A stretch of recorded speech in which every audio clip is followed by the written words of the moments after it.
In the last tutorial I talked about forces, now something different. Geometric patterns in 3D CAD are powerful time-saving techniques. A huge variety of features can be constructed in geometric patterns. The key word here though is geometric. MechDesigner allows you to pattern mechanism phases as well. For example, if we are designing a chain system with each link carrying a mechanism, we need only model one link. The remaining links can be obtained by adding a pattern function block and phase patterning. I will try and demonstrate this feature in MechDesigner using the example of an epicyclic gear arrangement. I have designed the mechanism with a trace path with 4 cusp points. These are useful in carton opening mechanisms. First, I add a very simple solid to represent the tool that will pick up the carton, for example. Next, I add a pattern function block and double click on it so that I can edit its properties. First, enable the pattern function block. I want a phase pattern, not a standard geometric pattern.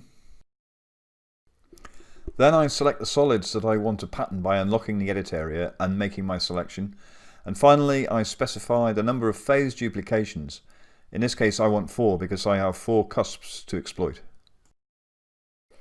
Each phase is equispaced as shown in the phases area. At each machine angle, 3 extra phases are computed in addition to the 0 phase.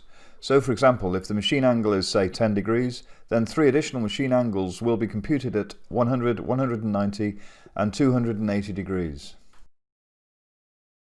If we want the crank driving the gears to index, then adding a motion to achieve this has an undesirable effect.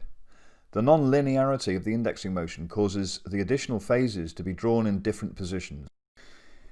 You may or may not want this effect. If you do not, then you can edit the pattern by selecting the motion dimension that has introduced the non-linearity in the phase calculations. MechDesigner will then linearize this motion dimension when it is calculating the additional phase positions. You can also hide or show individual solids depending on their phase. This is useful if you want to represent products moving through your machine. Do this by opening the Phase Visibility tab and selecting the solid whose visibility you want to control.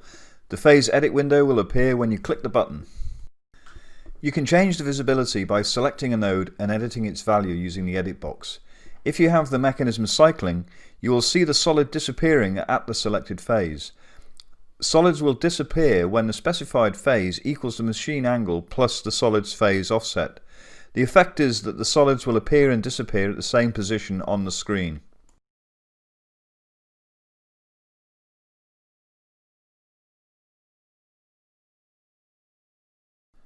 This has been a very quick look at patterns. More details are available in the online help. The next tutorial is going to look at using design sets and show how they can help you quickly improve your design.